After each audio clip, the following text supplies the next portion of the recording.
तू मेरे ख्वाब सजा जा रे, दिल रोए इलाही तू आजा मेरे माही, दिल रोए इलाही तू आजा मेरे माही, मेरे माही मेरे माही तू आजा मेरे माही, दिल रोए इलाही तू आजा मेरे माही। হ্যালো মামা, তুই কেমন আছিস? হ্যাঁ মা, আমি একদম ঠিক আছি। তুমি কেমন আছো বলো? হ্যাঁ মা, আমি ঠিক আছি। আচ্ছা মা, আমি রাখছি, আমার ভার্সিটির জন্য লেট হয়ে যাচ্ছে। হ্যাঁ মা, কিছু বলবে? আসলে আসলে কি হয়েছে মা, কিছু সমস্যা? না মা, আসলে আমি বিয়ে করছি। কি? তুই আমার ভুল বুঝিস না। আমি বিয়েটা আমার জন্য নয়, তোর জন্য চাচ্ছি, যাতে তুই বাবার নাম ডাক পাস। আর সে তোর সমস্ত ভাষামন গ্রহণ করে নিয়েছে। তোকে বাবার ভালোবাসা দেবে, অনেক ভালোবাসবে তোকে। কিন্তু মা, আমি ঠিক আছে, আমি তো এখানে একটা পার্ট টাইম জবও করি পড়াশোনার সাথে সাথে। আমি নিজের খরচ নিজে উঠিয়ে নিতে পারবো মা। এখন তোমাকে বিয়ে করতে হবে না আমার জন্য। না রে মা, দেখ আমারও খারাপ লাগে। আমি তো তোর জন্মদাতি হয়ে তোর ভাষাম্য ঠিকমতো নিতে পারি না। আচ্ছা মা, আমি তোমাকে বাধা দেব না, তোমার যেটা ভালো মনে হয় সেটা করবে।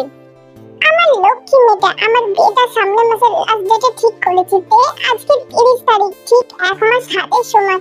তোর কাছে একটা রিকোয়েস্ট আছে। আচ্ছা মা, বলো। আমি চাই তুই কালকে আমেরিকা থেকে ফিরে আয়। কিন্তু মা, কেন? বিয়েটা এখনো 1 মাস বাকি, এত তাড়াতাড়ি কেন? দেখ মা, আমি চাই তুই তোর বাবার সঙ্গে মিশে এই কয়েকদিন ঘনিষ্ঠ হ, যাতে পরে হুট করে তোর কোনো দ্বিধাবোধ না হয়।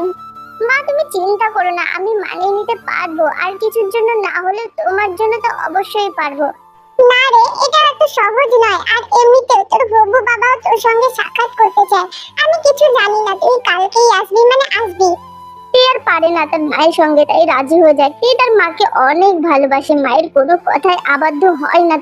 এর বাবা থেকে আর তার মা লিসাকে ছেড়ে চলে যায় যখন 7 বছর বয়সে। তখন লিসা অনেক স্ট্রং একজন মা। 7 বছর থেকে অনেক সুন্দর ডিসিপ্লিন বজায় রেখে বড় করেছে। যতই দুঃখ হয়ে যাক না কেন, যতই কষ্ট হোক না কেন, তের উপর কোনো রকমের প্রভাব ফেলেনি লিসা। তাই তো তার মাকে এতটা ভালোবাসে। তের বাবা একজন খারাপ মানুষ হওয়ার কারণে থেকে অনেক কথা শুনতে হতো আশেপাশের লোকজনের কাছে। তাই তো লিসা থেকে পাঠিয়ে দেয় পড়াশোনার জন্য আমেরিকায়। আর এর জন্যই লিসা বিয়েটা করছে, যাতে লোকে আর কথা না শোনাতে পারে তে আজ আমেরিকা থেকে বাসায় ফিরেছে। এই মা, যা রেডি হয়ে নে, তোর হবু বাবা অপেক্ষা করছে তো। আসছি মা। কিছুক্ষণ পর আর লিসা বেরিয়ে পড়ে তার হবু বাবার সঙ্গে সাক্ষাৎ করতে। কিছুক্ষণ পর তারা একটা রেস্টুরেন্টের সামনে গাড়ি থেকে নেমে দাঁড়ায়। তারপর লিসা তেকে নিয়ে রেস্টুরেন্টের ভেতরে প্রবেশ করে। তারপর তের ভেতরে গিয়ে লাস্টে 3 নম্বর টেবিলের কাছে এগিয়ে যায়। মামুনি, এখানে বস, তোর বাবা এখনই চলে আসবে। আচ্ছা ঠিক আছে মা। একথা বলে লিসা আর তে চেয়ারে বসে পড়ে। তার ঠিক একটু পরে শুট বুট পরা সুটান দেহ নিয়ে একটা লোক তাদের সামনে এসে দাঁড়ায়। লিসা লোকটার দিকে তাকিয়ে মুচকি একটা হাসি দিয়ে লোকটাকে সামনে চেয়ারে বসতে বলে। লোকটাও লিসার দিকে তাকিয়ে মুচকি একটা হাসি দিয়ে বসে পড়ে। Meet him. He is Jim Jungkook, your stepfather.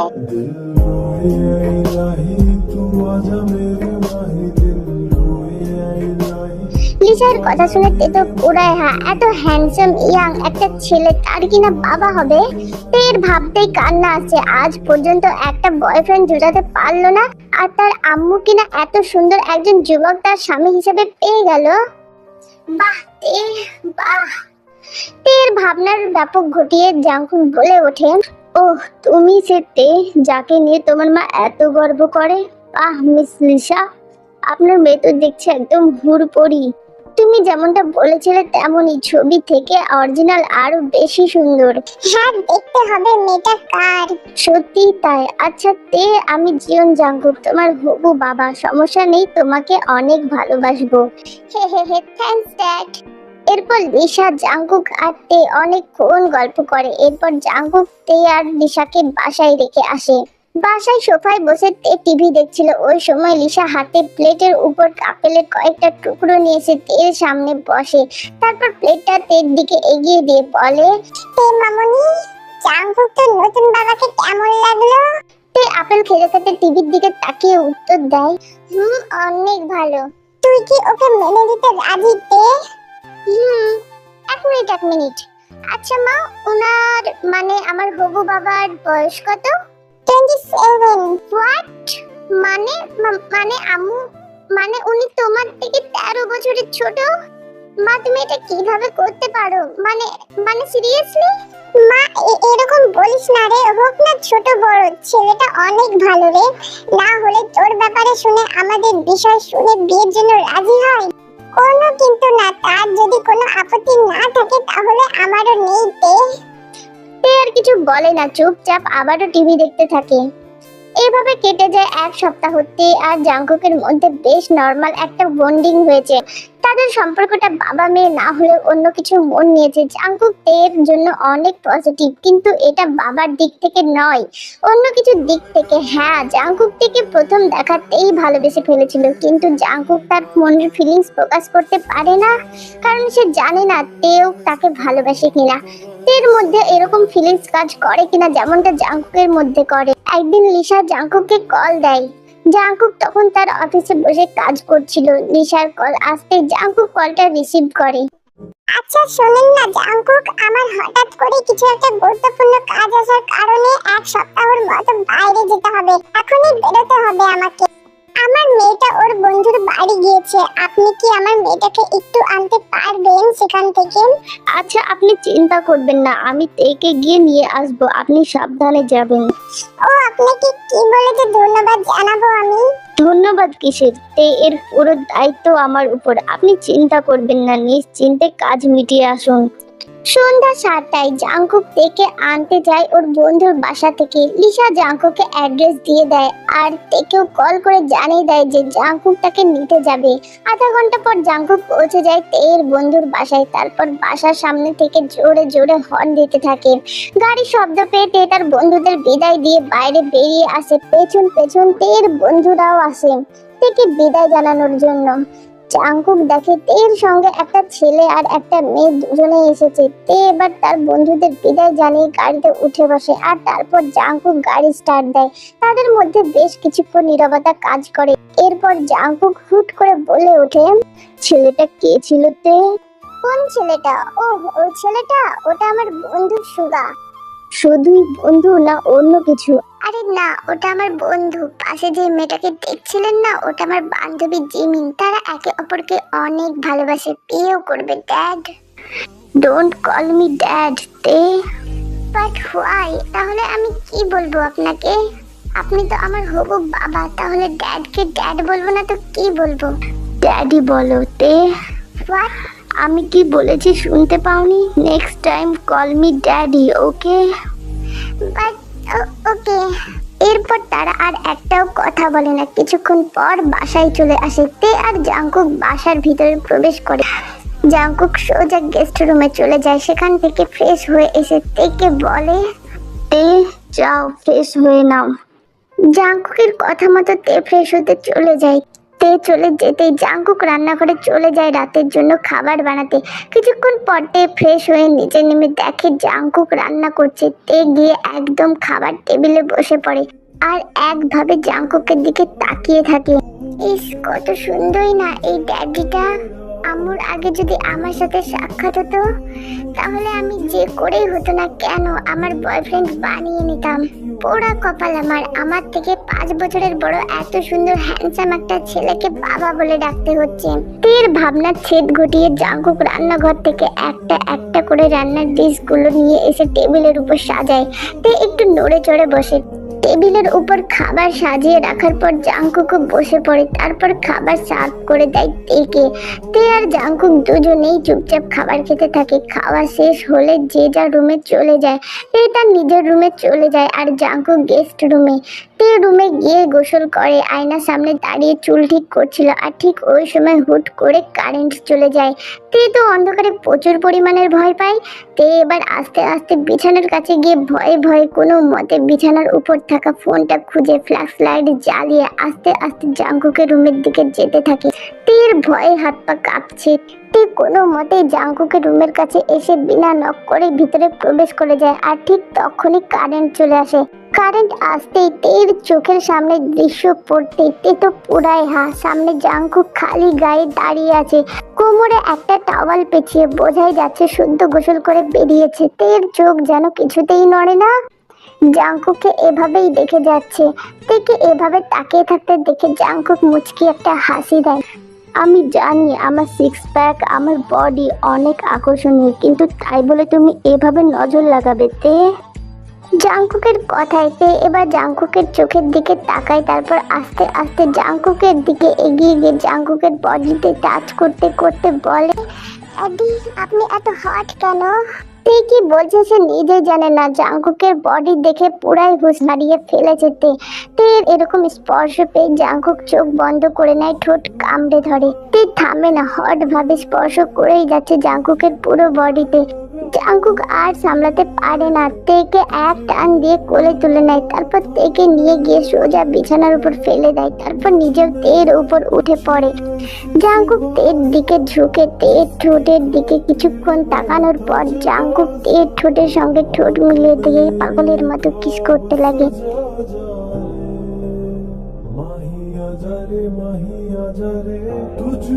তেও জাঙ্কুকে পাগলের মতো কিস করে। 15 মিনিট কিস করার পর তের হুঁশ আসে যে সে কার সঙ্গে কি করছে। এটা ভাবতেই তে জাঙ্কুকে নিজের কাছ থেকে একটু ধাক্কা দিয়ে সরিয়ে দেয়, তারপর 2 হাত দিয়ে নিজের চোখ মুখগুলো ঢেকে ফেলে। জাঙ্কুক জোরে জোরে নিঃশ্বাস নিতে নিতে বলে, কি হলো তে? না না, এটা একদমই ঠিক না। এই কথা বলেই তে বিছানা ছেড়ে উঠতে নিলেই জাঙ্কুক তের হাতটা ধরে এক টান দিয়ে বিছানায় আবার শুয়ে দেয়, তারপর তের দিকে ঝুঁকে কপালের সাথে কপাল ঠেকিয়ে জোরে জোরে নিঃশ্বাস নিতে নিতে জাঙ্কুক বলে, তে আমি তোমায় ভালোবাসি। যেদিন আমি তোমায় প্রথম দেখেছিলাম সেদিনই আমি তোমায় ভালোবেসে ফেলেছিলাম, কিন্তু বলার সাহস পাইনি তুমি যদি আমায় না ভালোবাসো। জাঙ্কুকের কথা শুনে তে তো পুরাই অবাক, হা করে চেয়ে আছে জাঙ্কুকের দিকে। জাঙ্কুক আবারও বলতে শুরু করে, দেখো তে, তোমার আম্মু আর আমি কোনো ক্ষেত্রে একে অপরকে ভালোবাসি না। আমি শুধু বিয়েতে রাজি হয়েছি তোমার জন্য। তোমার আম্মু অনেক ভালো একজন মানুষ, আমার অনেক কাজে হেল্প করেছেন উনি। তারপর আমি যখন শুনতে পারি তোমাদের ব্যাপারে তখন আমার অনেক খারাপ লাগে, তার জন্য আমি এই বিয়েতে রাজি হয়ে যাই। তে এইসব তোমার আম্মু তোমার খুশির জন্য করছে। তে আমি তোমাকে ভালোবাসি, তুমি কি আমায় ভালোবাসো? কিন্তু কিন্তু এটা সম্ভব নয়, আম্মু এটা কোনোদিনও মানবে না। এটা কি করে সম্ভব, তো তুমি বলো। তে আমি তোমার আম্মুকে ভালো করে চিনি, উনি অনেক নরম মনের মানুষ। উনি যখন নিজের মেয়ের জন্য দ্বিতীয় বিয়ে করতে রাজি হয়ে যায়, তাও আবার তার থেকে 13 বছরের ছোট একজন ছেলেকে, তাহলে ভাবো তোমার আম্মু তোমার জন্য আরো কি কি করতে পারে। তে তোমাকে এদিক ভাবতে হবে না, আমি সব ম্যানেজ করে নিব। তুমি শুধু বলো তুমি আমাকে ভালোবাসো কি না। হ্যাঁ, আমিও আপনাকে অনেক ভালোবাসি জাঙ্কুক। রিয়েলি তে? হ্যাঁ, ইয়েস ড্যাডি। তে তাহলে আমি তোমায় আদর করতে পারি? ইয়েস ড্যাডি, কিন্তু আস্তে, এটা আমার first time. Don't worry baby. এই কথা বলে আবারও তে আর জাঙ্কুক একে অপরকে কিস করতে থাকে। কিস করা অবস্থায় জাঙ্কুক তেকে আনড্রেস করে দেয়, আর তেও জাঙ্কুককে আনড্রেস করে ফেলে। এবার তারা ডুব দেয় সমুদ্রের গহীনে। চারিদিক নীরবতা, শুধু ঘর জোড়ে শোনা যায় কিছু মিষ্টি শব্দ, মধু জোড়া চিৎকার।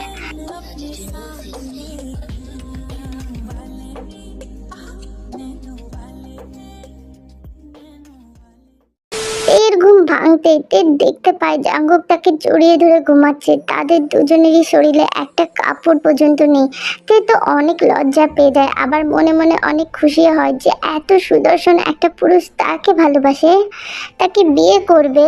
তে কিছুক্ষণ জাঙ্কুকের মুখের দিকে চেয়ে আস্তে আস্তে বিছানা ছেড়ে উঠতে নিলেই ব্যথায় চিৎকার করে আবারও শুয়ে পড়ে। এর চিৎকারে জাঙ্কুকের ঘুম ভেঙে যায়। হকচকিয়ে জলদি উঠে এক্সাইটমেন্ট নিয়ে তেকে জিজ্ঞেস করে, কি হলো তে, কোথায় লেগেছে দেখি, কোথায় ব্যথা পেয়েছো আমার সোনা? আমার নিচের অংশে অনেক ব্যথা করছে জাংকুক। জাংকুক এটা শুনে একটা দীর্ঘশ্বাস ফেলে, তারপর জাংকুক কোমরে চাদর পেঁচিয়ে বিছানা থেকে নেমে তেকে কোলে তুলে নেয় আর সোজা ওয়াশরুমে নিয়ে গিয়ে ঢুকে। জাংকুক নিজের হাতে তেকে গোসল করিয়ে দেয়, তারপর নিজেও গোসল সেরে দুজনে ওয়াশরুম থেকে বেরিয়ে আসে। এরপর জাংকুক একটা পেন কিলার নিয়ে এসে তেকে খাইয়ে দেয়, তারপর তেকে আবারও বিছানায় শুয়ে দেয়। জাংকুক নিচে চলে যায় ব্রেকফাস্ট বানাতে। ব্রেকফাস্ট বানিয়ে জাংকুক থেকে ডাকতে গেলে জাংকুক দেখে তে বেরিয়ে আসছে। তে ব্যথা কমেছে এখন, কেমন লাগছে সোনা? ঠিক আছো তুমি? হ্যাঁ আমি এখন ঠিক আছি জাংকুক। আচ্ছা চলো ব্রেকফাস্ট করে নেবে সোনা।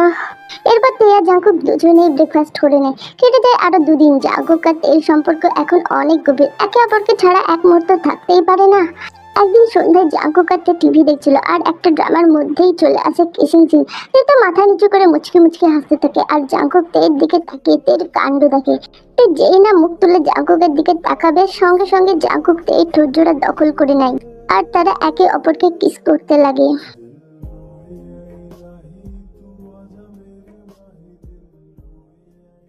ওই সময় লিসা রুমের মধ্যে প্রবেশ করে বিনা কলিং বেল বাজিয়ে।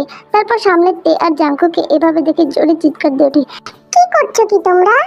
লিসার কণ্ঠ শুনে তে আর জাংকুক দুজনে একে অপরকে ছেড়ে দিয়ে তাড়াহুড়ো করে উঠে দাঁড়ায়।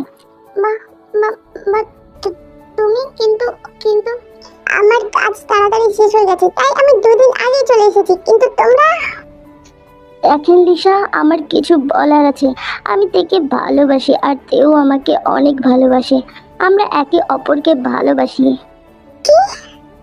জাংকুক কি বলছে এটা কি সত্যি? হ্যাঁ মা, জাংকুক যা বলছে ঠিক বলছে। লিসা এবার তের কথা শুনে জাংকুককে বলে, তুমি এসো, তোমার সঙ্গে কিছু কথা আছে। মা কি কি কি কথা? সেটা আমার আর জাংকুকের মধ্যে। আচ্ছা চলেন। এই কথা বলেই জাংকুক আর লিসা রুমে চলে যায়। তারপর কিছু সময় পর বেরিয়ে আসে। তে অনেক এক্সাইটেডমেন্ট নিয়ে জিজ্ঞেস করে, কি কি হয়েছে মা? তুমি জাংকুককে কি বললে? ওর মুখ এমন কেন দেখাচ্ছে? কি কি হয়েছে জাংকুক? তে আমি তোমায় ভালোবাসতে পারবো না। জাংকুকের মুখে এই কথা শুনে তে তো 2 কদম পিছিয়ে যায়। তারপর বলে, কি কি হয়েছে জাংকুক? তুমি আমায় ভালোবাসতে পারবে না মানে কি বলছো এসব? কারণ আমি তোমাকে বিয়ে করব তাই। কি সত্যি? সত্যি জাংকুক? একথা বলেই তে তার মায়ের দিকে তাকায়। লিসা একটা মুচকি হাসি দিয়ে আগা পিছু মাথা দুলে হ্যাঁ ইশারা করে। তে ছুটে গিয়ে তার মাকে জড়িয়ে ধরে। I love you mom, I love you so much. I love you too মামুনি। আমার মেয়ে এমন কিছু চাইবে আর আমি সেটা দিব না, এটা হয়? জাংকুক অনেক ভালো ছেলে, তোকে অনেক ভালো রাখবে, অনেক সুখে রাখবে। আমি আমার মেয়ের জন্য এরকম একটা সঙ্গী পেয়ে অনেক খুশি। ও মাম্মা, আই রিয়েলি লাভ ইউ। এর কিছুদিন পর তে আর জাংকুকের বিয়ে হয়ে যায় আর তারা সুখে শান্তিতে জীবন কাটাতে থাকে। এই ওয়ান শটটা আমি এখানে শেষ করে দিলাম। তোমাদের কেমন লেগেছে অবশ্যই আমাকে জানিও।